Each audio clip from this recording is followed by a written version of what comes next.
cassava, even along the boundaries of the rubber plantation, it becomes bitter.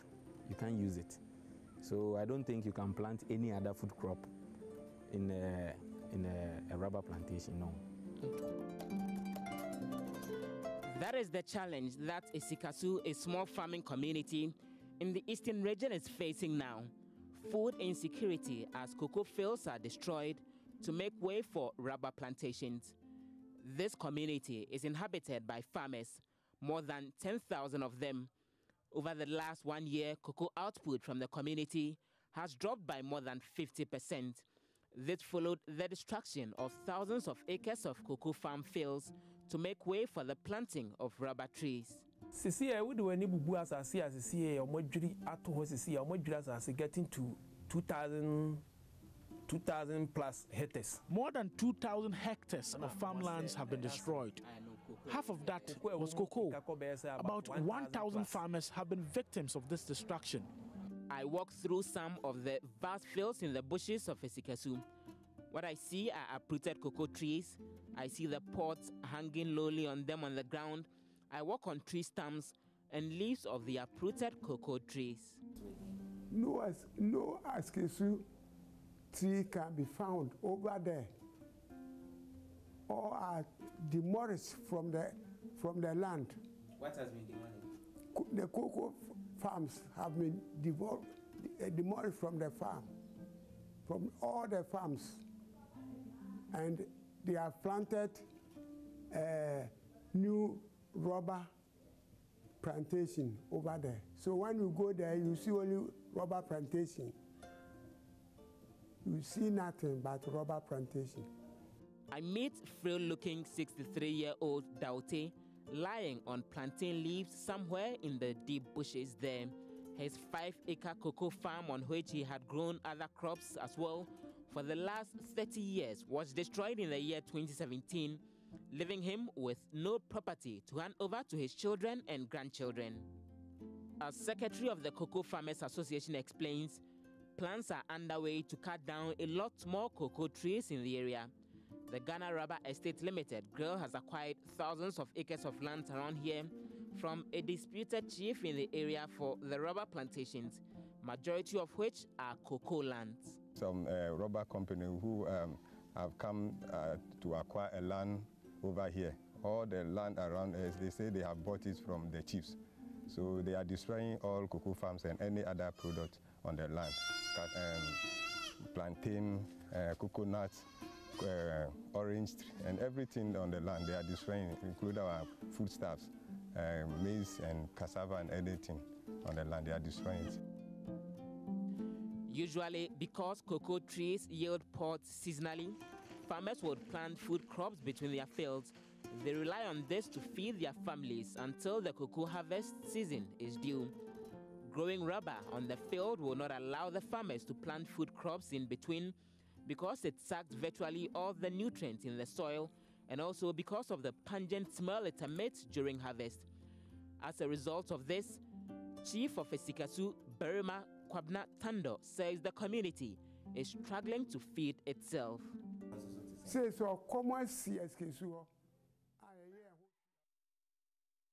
So Plastic Chocolate, that's the latest Hotline documentary produced by my colleague Joseph Opoku Gakpo. He's here to share a lot more with us, alongside Nana Obuade Opambo Boating Bunso II, who's president of Concerned Farmers Association of Ghana, himself a chief farmer. So good morning to you both. Morning. Good morning.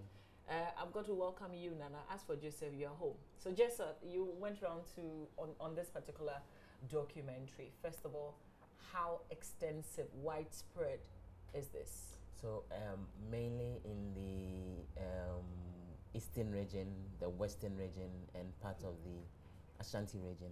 So it's a broader story we're telling. You would recall that some years back we did a documentary titled Poor Millionaires, which highlighted concerns cocoa farmers had about lack of government support to a certain extent. Well, the concerns haven't changed since. Issues about poor pricing, issues about the support not being forthcoming appears to be inspiring a lot more other activities on the cocoa field. So this documentary sought to put some focus on some of those other things, like the replacement of some of the cocoa farms with rubber plantations, because the owners of the land think the cocoa is not as lucrative as it used to be, so then they hand it over to the guys to rather do rubber plantations, and then the farmers are left in a fix. There are also concerns about illegal mining activities in a number of the areas in the Ashanti region, in the eastern region as well, resulting in situations of cocoa farms being destroyed. And usually the farmers are caught in the middle, because in a number of these areas, the farmers lease the land for a period of time, and then they crop on it, and then when the returns come, they share the profits with the owners of the land, and then midway through the contracts, they pull brakes on it, sell the land to third parties to either do other things with the land, like illegal mining or probably rubber plantations, and then the cocoa farmers' profits and all are cut short all of a sudden, which is what this seeks to highlight. And then there's the broader picture. We've always spoken about food sustainability. You know, a lot of the cocoa farmers would grow their cocoa fields, plant the plantain, the other crops in the middle, and that's how they're able to keep their families going over the duration. Once the cocoa trees go down and the rubber plantations take over, the illegal mining activities take over, then we see situations of the food being a problem in the communities, and even the broader picture for our national economy. Yeah. We export the cocoa and close to $2 billion annually from the cocoa port. Now it's going down. The possible implications for the economy. Yeah. That's what this documentary seeks to highlight. So Nana, how big of a problem or an issue is this to you as farmers? Yeah, one is creating unemployment within the system, because looking at the galamsey that was put a stop recently, right? Our kids are home now, and then the only job that they are supposed to do is to go back to the farm. That is the cocoa farm, right? But now we don't have the cocoa farm again, because the cocoa farm have been destroyed illegally, and then there's no job within the, how do you call it, the farming communities like Esikesu, where now that I'm from Enche at the moment to this place, right? Looking at Enche now, almost millions of cocoa trees will soon be destroyed, all because they are lying to the farmers, telling the farmers that there's no profit in cocoa, but there's rather profit in rubber. That is what is happening. And our challenge is unemployment that is bringing. If you see, recently, it was last 4 months that my whole farm was destroyed, These criminals just get into it, and then the goats, sheep, everything, they do not even live even a peswa on the field. All because of the cocoa trees that have been destroyed. And now the young people don't have anything to do, and they don't know their left and right. You get it? Because when the time that there was the cocoa plantation and then others are working on the field, then there was nothing like that. When you listen to the old man, when you come to Esikesu now, food is very expensive. There's nothing like that. And the young girls, they are rather moving to Kumasi, Takrady, and other things. And guess what they are going to do? So this is a national security threat. That is why I said there's something that the president don't know that the president have to know, and then they are lying to the president. There are so many letters that have been issued to the office of the president, but they put it in a bin. There are so many letters that have been... How do you know that? Who is writing these letters to the president? Because you're thinking that the president is not aware of the situation. Exactly. And then I remember I even picked a letter from the family that cocoa was destroyed to the IGP's office, myself, the Interior Ministry. Nothing has been done as at now. What is it that you want the president to be aware of that you're thinking? This is a national security threat, madam. Destroying cocoa for rubber. Do we eat rubber? Joseph was talking about plastic, how do you call it? Plastic cocoa, right? Plastic chocolate. How can you have plastic chocolate? We don't eat. What is the social responsibility for the rubber plantation? Joseph, let me talk to you a bit on this. I want us to stay with. What does it mean? Like, if you're into rubber plantation, can't the individuals, if that's more profitable, just because I am curious and I want to know, can't the individual farmers go also into rubber plantation? Precisely, but the main issue is why should it be either or how to put it? You would want to do illegal mining. There are millions of hectares of lands available that you could get on, and possibly go look for your gold. You would want to do orange farms. A lot more land out there that you could possibly go in for. You'd want to plant potatoes. You would want to plant rubber. I'm a little cautious about making it specifically about the rubber plantations because, as you rightly pointed out, they're also doing their own business, and so it's about which is profitable enough. It's about what you would earn more from. But then the other bit is this: there's a reason why when you smuggle cocoa out of this country, you are arrested for it. If you pick a bag of cocoa, put it on your neck, walk into Côte d'Ivoire to go sell it, you can be arrested for that. Or when you pick a bag of maize, put it on your neck, cross the border into Togo to go sell it, no one would arrest you for that. Have you thought of why? It's because government thinks they make a lot of investment into the production of cocoa. They are supporting farmers with seedlings, they are supporting farmers with subsidized fertilizers. Until recently, it was supposed to be free. In fact, the laws of Ghana stipulate that when it comes to cocoa, when you produce your own cocoa, you don't have the right to sell off that cocoa to another individual. You can only sell it to government, and then governments through Cocoa Board then mandates private cocoa buying companies to buy the cocoa.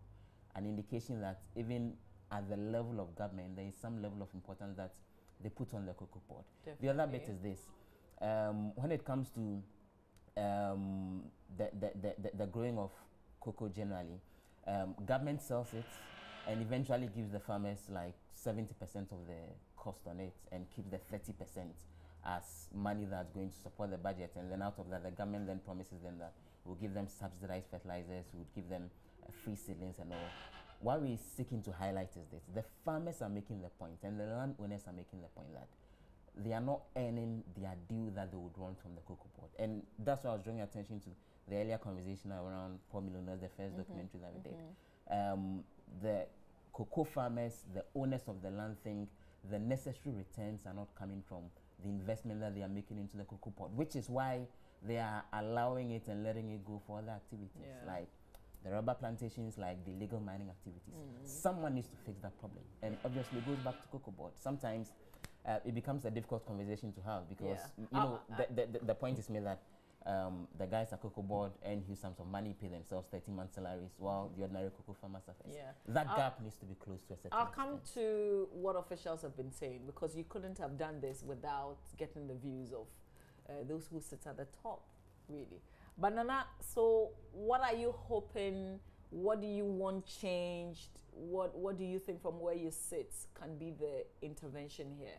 Well, the stories and the complaint that I'm getting is very dangerous. That is why I'm saying that this is a national security threat, and it's a national security issue that we need to sit down with the president, because looking at the number of cocoa trees that will be destroyed this very year will harm the country, you know, because at the end of the day, they are talking about some huge amount of tons that they want to get, you know, which I think that is not true. You know, they are not going to get it, because looking at even Enche alone, the huge acres that have been acquired by some rubber plantation gurus that will be destroyed very soon is very dangerous, you know. And then another point is there are so many things that is happening which we have reported to the police. But I want to clear something here for viewers, and the IGP should be aware of. Who is a big man? And who is so big that he is bigger than the laws of this country? We want to put it to the IGP. If anything at all happened within the cocoa industry, he will be held responsible. And we will not forgive him. Why do you say so? I'm saying so because series of reports have been, we wrote a letter to the office of the IGP. I sent a letter myself. Saying what exactly? Saying what is happening, threat, illegalities that is been happening, beating people, destroying people's plantation, others' lives. Cocoa that has been there for so many years that is taking care of some family now have been destroyed. So let me understand though, the people just invade your farm and they take over, or they offer you some money to want to take your cocoa farm The, and transform it the into issue a of rubber Esikesu now is someone sold the land illegally to the rubber plantation, which the chief, if you watch the video very well, the original chief is blind. So he don't know what is happening. And the other people too that they are there, that they are taken in charge of what the chief is saying, cannot go because the other faction, the police is protecting the other faction, and the other faction, the police is not protecting them. Wow. So you seem to have a lot of issues around this, but Joseph, do you see a clear way forward for this? There are so many other things connecting with this particular issue. Yeah, so it's not a simple black or white situation that a one-fit-all solution can be thrown at, and then you would help deal with it. But you did pose this to Cocoa Board, for instance. There's a Ministry of Agriculture and all those people. It's funny. The issue of the destruction of the cocoa plantations came up at a forum sometime last week. I think it was at the New Year's school. The Cocoa Board boss was present, and back and forth, a number of the participants at the event tried to get specific feedback from him on the actions that they are taking to deal with this. And all I heard was that he was making the point that those who are allowing for their cocoa plantations to be destroyed to make way for illegal mining activities and all, they will regret it. I didn't hear any clear plan. All I heard was a caution being thrown out there. But it's not everybody who is doing that willingly. So that's the other side of it, and so it's difficult to get a clear headway. The Cocoa Board PRO has also been commenting on this, and essentially they make the point that it's such a complicated situation, that, and they went back to the point that you made, that this is about business. This is about people wanting to see what the returns look like, what they would earn from it eventually. It's quite a difficult thing to control. In fact, we got reactions as well from the Ministry of Agriculture. I spoke to the minister himself, and then he made the point that one of the major efforts that they are trying to push this year and even beyond is, as much as possible, provide farmers with the necessary support to make the growing of cocoa a lot more lucrative, so that then both landowners, farmers, will be forced to stick in there. In terms of, is that just words, or they are actually doing something on the ground? Because it's easy to say, but on the other hand, people are feeling the effects of the lack of any action. We look forward to see how far those words will transform into very concrete actions in the course of the year. But for now, those are the reassurances that we are being given, that they're keeping an eye on this. Then they have they point you to all the investment that are going this year into expanding the provision of free seedlings and the ongoing efforts to revive more urban cocoa farms. And so they're looking beyond the destruction that's been done. Also, the rubber company, do they care that some of the farms being acquired are originally cocoa farms? So I reached out to them, yet to get anything on record, but this is the explanation that they gave, that as part of the efforts to expand the activities, they've been acquiring large tracts of land from traditional leaders, particularly in the eastern region and other areas. And so the lands they acquire are huge, 5,000, 6,000 acres of farmlands. And then they make the point that as they move into the land, they see portions of it that have rubber plantations. So the explanation they give is, for example, they acquire 5,000 acres of land. Let's say 1,000 of that has cocoa farms, but they need all the 5,000 at a go. And so then they just have to destroy it, and they would have to let it do go, their rubber. so that then they will do their thing. So they insist that they are not directly targeting cocoa farms specifically, but then it just so happens that sometimes when they buy the land, cocoa is portions of it, cocoa is sitting on it, and they don't care that it's cocoa. They just but then they say they do the assessments as well.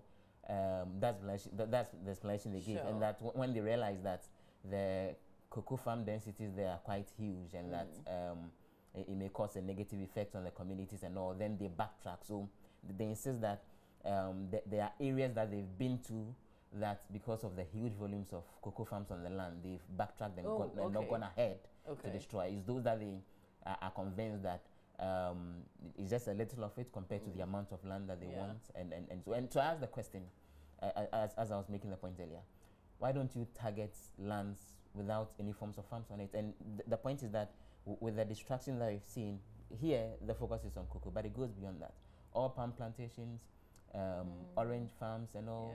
Yeah. And I asked them, why don't you target virgin forests possibly? And they say they're doing the growing in a more environmentally sustainable manner, which is how come they're able to enter into the virgin forest. Nana, finally, let me ask you, because there are people who are also selling their lands. They know that these are farmlands. These are either cocoa farms, oil plantation. They do their own small backyard, crops that they can consume themselves. But yet, they go ahead when they see some bulk, fat figure, one-time payments, they go for it and they give out their lands. Why do you blame somebody else for something that you're doing yourself? Yeah, before I'll go to that, right, Joseph mentioned of free seedlings and other things that will be given to the farmers. I will be happy to tell the government that he should stop it first, because one, others go for the seedlings, put it on the land, and then later call the rubber people, and then they will, because when you have cocoa on the land, it adds value to the land. So that is what others are doing. It happens at Asikesu.